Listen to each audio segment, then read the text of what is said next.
कडे असल्यावर बराच असा रिकामा वेळ असतो म्हणजे घरातली कामं वगैरे झाली की रिकामा वेळच असतो आणि गावी गेलं तर कामं काही संपत नाही. मग संध्याकाळी थोडा वेळ तरी आम्ही फिरायला निघतो आणि रुद्रांश आणि मी अंतरावर गेल्यावर रस्ता बरोबर नाही आहे, एकदम चिखल आहे आणि मी तर व्यवस्थित चालते आणि हा मुद्दामच ना चिखलामध्ये पाय देतो. पाणी होतं तर धू म्हटलं त्याला, पाय तर पाय धुतो आणि तिथे धानासारखं तुम्हाला काहीतरी दिसतो ते आहे परसूड आणि त्याचे धानासारखेच म्हणजे तांदळासारखेच तांदूळ निघतात आणि ते उपवासाला वगैरे चालतात. संध्याकाळी मग आमचं दिवाबत्ती वगैरे झाली आणि मग मी चहा ठेवला आणि माझा स्वयंपाक तर झालेलाच होता. भाजी आणि भात केलं होतं मी.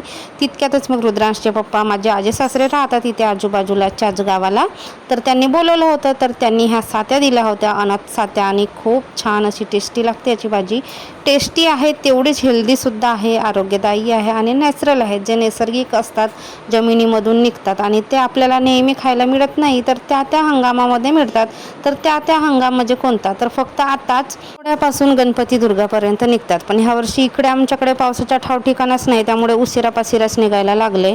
सात्यांना धुवायला बराच वेळ लागतो कारण माती लागलेली असते. थोडा वेळ पाण्यामध्ये भिजू द्यायचं, मग एखादा घ्यायचा आणि त्याच्याने घासायचं म्हणजे माती पटकन निघते. आणि नॉनव्हेज प्रमाणे तेल मसाले जरा जास्त वापरायचे आणि साध्या भाजीप्रमाणे भाजी फोडणी द्यायची. जरा पाणी सुटतं, तो पाणी सुकू द्यायचा आणि तयार आहे.